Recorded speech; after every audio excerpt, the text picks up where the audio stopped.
नमस्कार दोस्तों, मैं अरविंद मिश्रा, प्रवक्ता श्री शक्ति डिग्री कॉलेज, शाखा हरी घाटमपुर, कानपुर नगर। आज आपको एनसीईआरटी 2005 राष्ट्रीय पाठ्यक्रम संरचना इसको पढ़ाने जा रहे हैं। ये एनसीईआरटी के द्वारा बनाया जाता है और ये सीटेट में, सीबीएसई बोर्ड में बहुत ही इम्पॉर्टेंट। इससे 2 क्वेश्चन हर साल लगभग आते हैं। किसी भी साल का आप अनसॉल्व पेपर उठा के देख लीजिए, आपको 1 से 2 क्वेश्चन 100% मिलते हैं। और डीएलएड के सेकंड सेमेस्टर के प्रारंभिक शिक्षा के नवीन प्रयास के अंतर्गत इसको रखा गया है कि पूरे देश में राष्ट्रीय जो पाठ्यक्रम बनाया जाता है उसका निर्माण कैसे करना है, इसमें क्या क्या करना है, इसकी क्यों आवश्यकता है, क्या महत्व है, क्या समस्याएं हैं, सब कुछ इसमें समाहित किया गया है। तो बात करते हैं राष्ट्रीय पाठ्यक्रम संरचना 2005 की। सबसे पहले इसकी शुरुआत 1975 में हुई थी, फिर 1988 में, फिर 2000 में, फिर अब 2005 एनसीईआरटी 2005 इस समय चल रहा है। देखो, पाठ्यक्रम का जो संरचना है ये शिक्षा व्यवस्था के लिए सदैव ही महत्वपूर्ण रहा है। प्रत्येक राष्ट्र, चाहे भारत हो चाहे दूसरे में, ऐसे पाठ्यक्रम की कल्पना की जाती है कि जो शिक्षा व्यवस्था में गुणात्मक एवं क्रांतिकारी परिवर्तन ला सके। आप जानते हैं कि भारत में विभिन्न भाषाएं, सभ्यताएं, संस्कृतियां, धर्म, जातियां, संप्रदाय प्राचीन काल से हैं और ऐसे देश में राष्ट्रीय पाठ्यक्रम की आवश्यकता शुरू से ही अनुभव की जा रही है। आपको वैदिक कालीन पढ़ाया, वहाँ पाठ्यक्रम में शूद्रों की नारी शिक्षा उपेक्षा की थी। बौद्ध काल में भी इसी प्रकार कुछ था और मुगल कालीन में तो सबसे ज़्यादा था। तो ऐसे पाठ्यक्रम की हमेशा मांग होती रही है कि जो है पूरे देश में एक समान पाठ्यक्रम हो। इस संबंध में प्रथम प्रयास राष्ट्रीय शिक्षा नीति 1986 के द्वारा प्रस्तुत किया गया। राष्ट्रीय शिक्षा नीति 1986 के सुझाव के परिणाम स्वरूप सन 1988 में राष्ट्रीय पाठ्यक्रम की संरचना प्रस्तुत की गई, जिसमें स्कूलों के पाठ्यक्रम की चर्चा विशेष रूप से की गई। एनसीईआरटी द्वारा इस क्षेत्र में अथक प्रयास किए गए, जिसके परिणाम स्वरूप राष्ट्रीय पाठ्यक्रम की संरचना का परिमार्जित एवं गुणात्मक स्वरूप सन 2000 में प्रस्तुत किया गया। लेकिन ये राष्ट्रीय पाठ्यक्रम संरचना 2000 के रूप में नाम से जाना गया है और इस प्रकार राष्ट्रीय पाठ्यक्रम संरचना ये 2005 में पूर्व एनसीईआरटी 1968 तथा एनसीईआरटी 2000 का स्वरूप प्रस्तुत किया गया। मतलब ये है 2005 में ये बना, लागू हुआ। अब एनसीईआरटी 2005 का स्वरूप क्या था?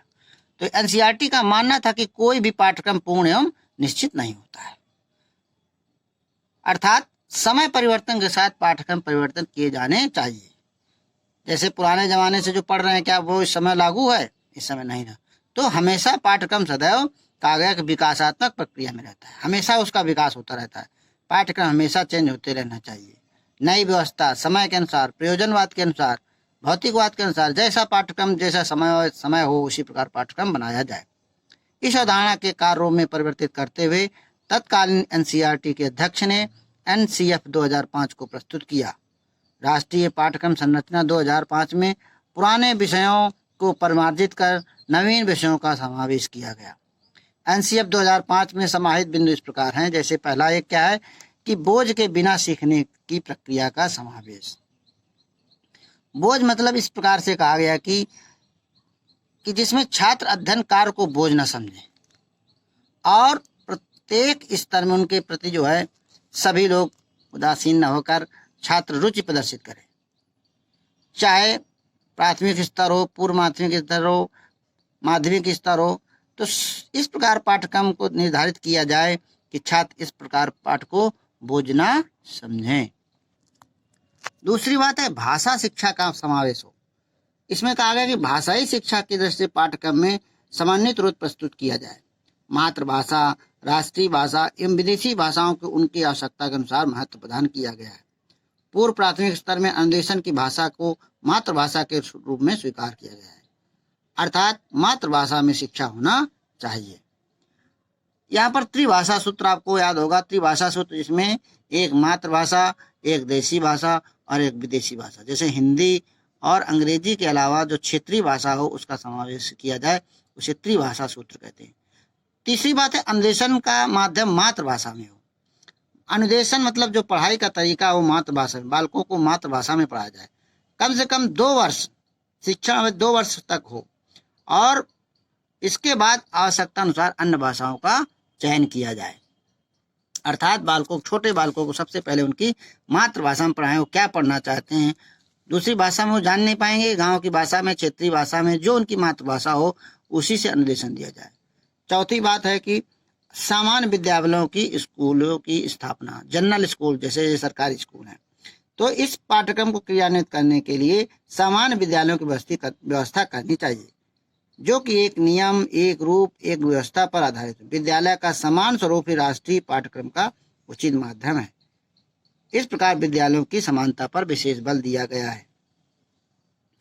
पांचवी बात करते हैं कि धर्मनिरपेक्षता का समावेश हो। मतलब क्या है कि इसमें किसी भी धर्म की शिक्षा न दी जाए। भारतीय समाज में सभी धर्म को श्रद्धा और सम्मान के भाव से देखा जाए। किसी भी धर्म विशेष को पाठ्यक्रम में समावेशित नहीं किया गया है। भारतीय शिक्षा एवं शिक्षालयों को धर्मनिरपेक्षता की स्थिति में रखा गया है। राष्ट्रीय पाठ्यक्रम सन 2005 में धर्मनिरपेक्षता की दशा को स्वीकार किया गया है। नेक्स्ट पॉइंट है, 6वां पॉइंट है, सामाजिक भावनाओं का समावेश हो। तो राष्ट्रीय एनसीएफ 2005 में सामाजिक आकांक्षाओं का समावेश करके राष्ट्रीय विकास को प्रोत्साहित किया गया है। प्रत्येक समाज शिक्षा एवं शिक्षालयों द्वारा ही दी जाती है और उनकी आकांक्षाओं की पूर्ति का करना काम हमारी शिक्षा का कार्य है। अगर बात करते हैं तो पाठ्यक्रम में भारतीय संस्कृति एवं सभ्यता के विकास एवं संरक्षण को पूर्ण करने तथा विषयों को सामाजिक अध्ययन में स्थान प्रदान किया गया। सामाजिक भावनाओं को स्थान प्रदान करके अनुकरणीय आदर्श प्रस्तुत किया गया है। नेक्स्ट है राष्ट्रीय एकता का समावेश हो।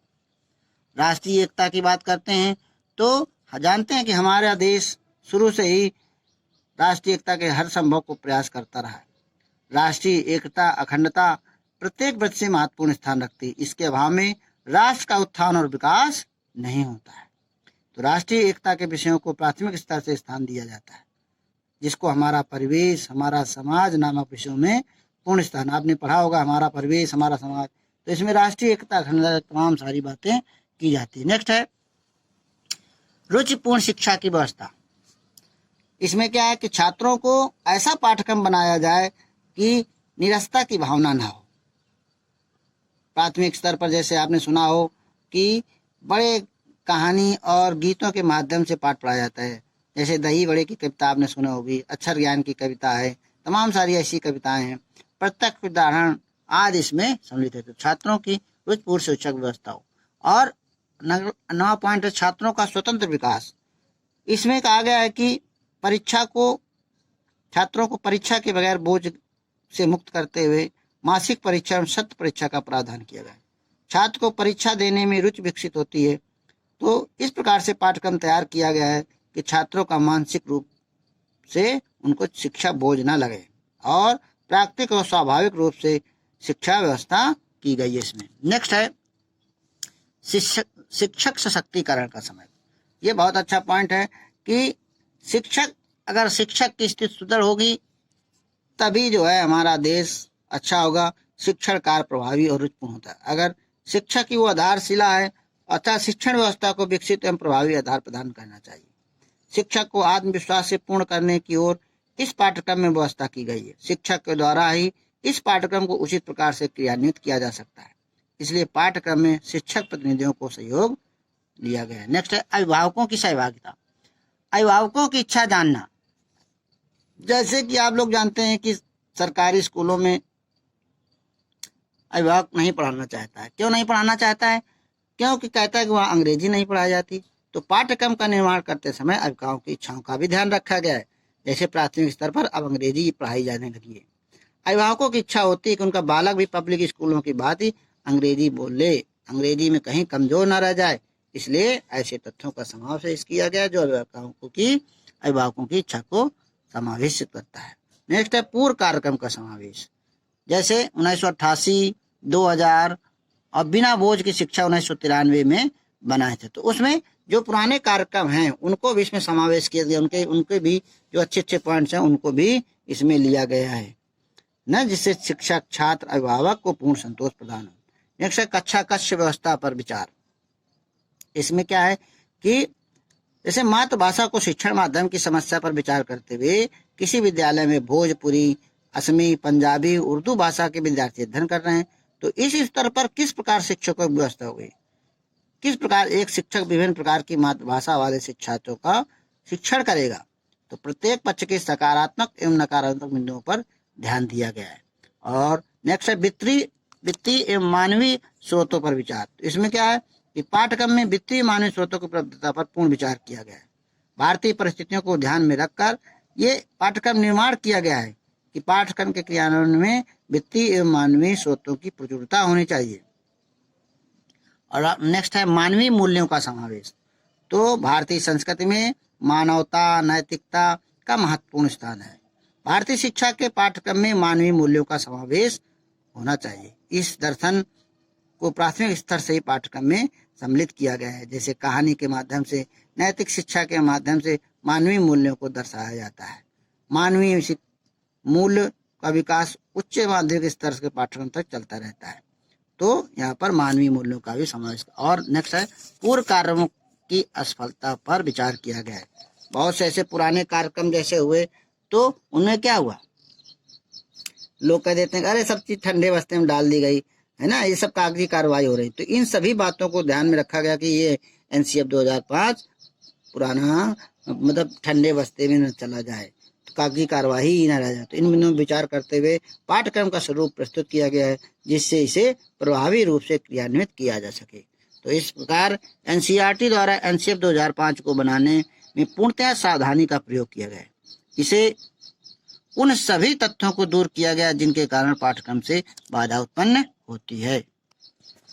नेक्स्ट है राष्ट्रीय पाठ्यक्रम संरचना 2005 के उद्देश्य। तो ये सब जो हमने बताए पॉइंट्स, उन्हीं के आधार पर उन्हीं को बार बार रिपीट किया है। तो आप लोग इसको ध्यान से देखकर नोट्स कर लीजिए, बना लीजिए। तो राष्ट्रीय विकास मतलब राष्ट्रीय, इसमें राष्ट्र को विकसित अवस्था में करना है। दूसरा क्या मतलब, इसका मतलब है कि जो है राष्ट्रीय पाठ्यक्रम संरचना बनाने के उद्देश्य क्या रहे। तो राष्ट्रीय विकास को ध्यान में रखकर बनाया गया कि राष्ट्रीय एकता का विकास हो, छात्र में अध्ययन के प्रति रुचि का विकास हो, सामाजिक एकता पर बल दिया गया है, अभिभावकों की आकांक्षा की पूर्ति की गई है, मानवीय मूल्यों के विकास पर बल दिया गया है, भाषाई समस्या पर समाधान किया गया है, स्तरानुकूल शिक्षण विधियां बताई गई हैं, प्रभावी शिक्षण का उद्देश्य बताया गया है, शिक्षकों में आत्मविश्वास का विकास हो इसमें इस उद्देश्य से रखा गया है, और शिक्षण साधनों में समन्वय स्थापित हो, छात्रों के सर्वांगीण विकास पर बल दिया गया है, और संस्कृत संरक्षण पर बल दिया गया है, और मानसिक और शारीरिक विकास का समन्वय। तो उपरोक्त विचारों से स्पष्ट होता है कि एनसीएफ 2005 उद्देश्यों की दृष्टि से धनी एवं प्रभावी पाठ्यक्रम माना जाता है, क्योंकि इसमें छात्रों के सभी पक्षों पर विकास पर बल दिया गया है। नेक्स्ट पॉइंट आता है कि एनसीएफ 2005 की आवश्यकता और क्या महत्व है। तो सब पॉइंट्स वही है, आपको बस ध्यान से बार बार वही, अगर कोई चीज पूछा जाए तो उसी को आपको ध्यान से सब क्यों आवश्यकता पड़ी, नवीन तथ्यों के समावेश के लिए, पाठ्यक्रम विकास के लिए, परिवर्तन के अनुरूप पाठ्यक्रम के लिए, मानवीय मूल्यों के विकास के लिए, भाषाई समस्या समाधान के लिए, कक्षा कक्ष शिक्षण के लिए, छात्रों की संतुष्टि के लिए, शिक्षकों की संतुष्टि के लिए, अभिभावकों की संतुष्टि के लिए, शोध परिणामों के प्रयोग के लिए, शिक्षण विधियों के विकास के लिए, और शैक्षिक उद्देश्यों की प्राप्ति के लिए। तो इस इतनी सारी आवश्यकता महत्व हैं जिसके कारण जो है एनसीएफ बनाया गया। तो उपरोक्त विवेचन से स्पष्ट होता है कि एनसीएफ 2005 की आवश्यकता संपूर्ण शैक्षिक व्यवस्था के विकास के लिए अनुभव की जा रही है। इसके द्वारा शिक्षा के क्षेत्र में सुधार किए जा रहे हैं। इसके संबंध में प्रोफेसर एस.के. दुबे के अनुसार उन्होंने लिखा है कि राष्ट्रीय पाठ्यक्रम संरचना पाठ्यचर्या संरचना 2005 भारतीय परिस्थितियों में छात्रों, शिक्षकों और अभिभावकों की आकांक्षाओं की पूर्ति करने वाली महत्वपूर्ण उपलब्धि है, जो राष्ट्र, समाज एवं शैक्षिक व्यवस्था के विकास को समन्वित रूप प्रदान करते हुए मानवीय एवं नैतिक मूल्यों का विकास करती है। नेक्स्ट है राष्ट्रीय पाठ्यक्रम संरचना 2005 एनसीएफ के सिद्धांत क्या क्या थे। तो सिद्धांत सबसे पहला संतुलित विकास पर इसमें बल दिया गया। दूसरा, हर चीज का इसमें समायोजन किया गया, समायोजन का सिद्धांत। तीसरा, एकता का सिद्धांत, सबको एक बनाने के लिए प्रयास किया गया। रुचि का सिद्धांत, छात्रों की रुचि का ध्यान रखा गया। संस्कृत संरक्षण का सिद्धांत, संस्कृत हमारी भारतीय संस्कृत का संरक्षण हो उसका भी ध्यान रखा गया है। नैतिकता का सिद्धांत, मानवीय एवं नैतिक मूल्यों का समावेश हो उसका भी ध्यान रखा गया है। मानवता का सिद्धांत, आदर्शवादिता का सिद्धांत रखा गया कि आदर्शवादी बने, उपयोगी बनी शिक्षा हमारी, और सामाजिकता का सिद्धांत। ये थे संरचना के सिद्धांत। नेक्स्ट आता है एनसीएफ की समस्याएं क्या है। तो एनसीएफ की समस्याएं, जब एनसीएफ, तो सबसे पहले भाषाओं की समस्या। हमारा देश तमाम भाषाओं का देश है, तो भाषाओं की यहाँ समस्या बनी रहती है। समाज की आकांक्षा, समाज बहुत आकांक्षा करता है शिक्षा से कि पढ़ लिख के सब बन जाएं, छोटे से हम पायलट बनेंगे, इंजीनियर बनेंगे, वो बनेंगे। तो समाज बहुत आकांक्षाएं करता है शिक्षा से, और इच्छाएं की पूर्ति नहीं हो पाती। और तमाम शिक्षक संबंधी समस्याएं, शिक्षक के कोई लेट आना है, साधन नहीं मिलना है कुछ, और आर्थिक व्यवस्था, ये सब की शिक्षक संबंधी अधिक समस्याएं हैं। धर्म संबंधी समस्याएं, हर जगह धर्म अलग है, कहीं संप्रदाय अलग है, कहीं कुछ है, तो ये भी समस्या है। राजनैतिक समस्याएं, कोई नेता दिक्कत करता है, राजनीति दिक्कत करती है। और वैश्वीकरण का प्रभाव पड़ता है, विश्व की तमाम सारी समस्याएं, जैसे इस समय कोरोना चल रहा है, ये वैश्विक समस्या है, तो इसका भी प्रभाव पड़ रहा है। इस समय स्कूल बंद है, तो इसका भी प्रभाव पड़ रहा है। नेक्स्ट है धन संबंधी समस्या। धन की भी समस्या आती है, अगर सैलरी नहीं मिलेगी, कार में जो है पुस्तकें, पाठ्यक्रम आदि सब नहीं मिलेगा तो भी समस्या है। विचारों की समस्याएं, सब लोग अलग अलग विचार प्रस्तुत करते हैं, तो ये भी समस्या है। परंपराओं की समस्या, हर देश, हर गांव, हर जगह की अलग अलग परंपरा है, तो एनसीईआरटी के सामने बड़ी सारी समस्या है। संसाधनों का अभाव, कहीं कहीं पर संसाधन नहीं है, कुछ नहीं है, तो भी समस्या है। और सबसे ज्यादा समस्या है कि क्रियान्वयन निर्णय, कैसे क्रियान्वयन किया जाए, निर्णय किया जाए। तो एनसीएफ 2005 को 22 भाषाओं में अनुवाद किया गया, और ये 17 राज्यों में लागू है, और प्रत्येक राज्य को इसके तहत 10 लाख रुपए का अनुदान दिया जाता है। अब आता है एनसीएफ 2005 की समस्याओं का क्या समाधान किया जा सकता है, कैसे समाधान किया गया। तो नंबर 1 की भाषाई संबंधी समस्या को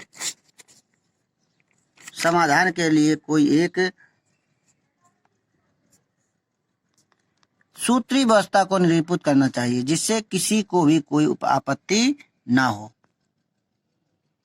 दूसरा पॉइंट है समाज के व्यक्तियों को कार्य के प्रति निष्ठा की भावना जागृत की जानी चाहिए। किसी भी पद और गौरव की इच्छा को समान रूप से प्रदर्शित करने की योग्यता विकसित करनी चाहिए। तीसरा पॉइंट है शिक्षकों में आत्मविश्वास की भावना का विकास करते हुए कर्तव्य पालन के दृष्टिकोण विकसित करना चाहिए। चौथा, धार्मिक संकीर्णता से ऊपर उठकर मानव कल्याण और मानव विकास की भावना का समावेश जन सम्मान में करना चाहिए। पांचवा पॉइंट है सरकार को शिक्षा के क्षेत्र में अधिक मात्रा में धन उपलब्ध कराना चाहिए, क्योंकि शिक्षा द्वारा ही राष्ट्र एवं समाज का उत्थान होता है। नेक्स्ट पॉइंट है भारतीय समाज के में विकसित दृष्टिकोण का समावेश करते हुए आधुनिक विचारधाराओं के प्रति सकारात्मक दृष्टिकोण उत्पन्न कर चाहिए। पाठ्यक्रम निर्माताओं को उपलब्ध संसाधनों में ही श्रेष्ठतम पाठ्यक्रम का स्वरूप निर्मित करना चाहिए। इसके लिए पाठ्यक्रम के निर्माण समित योग्य एवं अनुभवी व्यक्तियों को स्थान प्रदान करना चाहिए। और लास्ट पॉइंट है कि शिक्षा को राजनीतिक दोषों से दूर रखने के लिए राजनीतिज्ञों में जागरूकता उत्पन्न करनी चाहिए, जिससे कि शिक्षा के विकास पर ही ध्यान दें। तो इस प्रकार से आप देखते हैं कि समस्याओं के समाधान से राष्ट्रीय पाठ्यक्रम को संरचना को नवीन आधार प्राप्त होगा और पाठ्यक्रम निर्माण में किसी भी प्रकार की बाधा उत्पन्न नहीं होगी। और ये एक महत्वपूर्ण कार्य है। ये कार्य बाधा रहित एवं स्वस्थ वातावरण में संपन्न होना चाहिए। तो आपने सुना एनसीएफ 2005।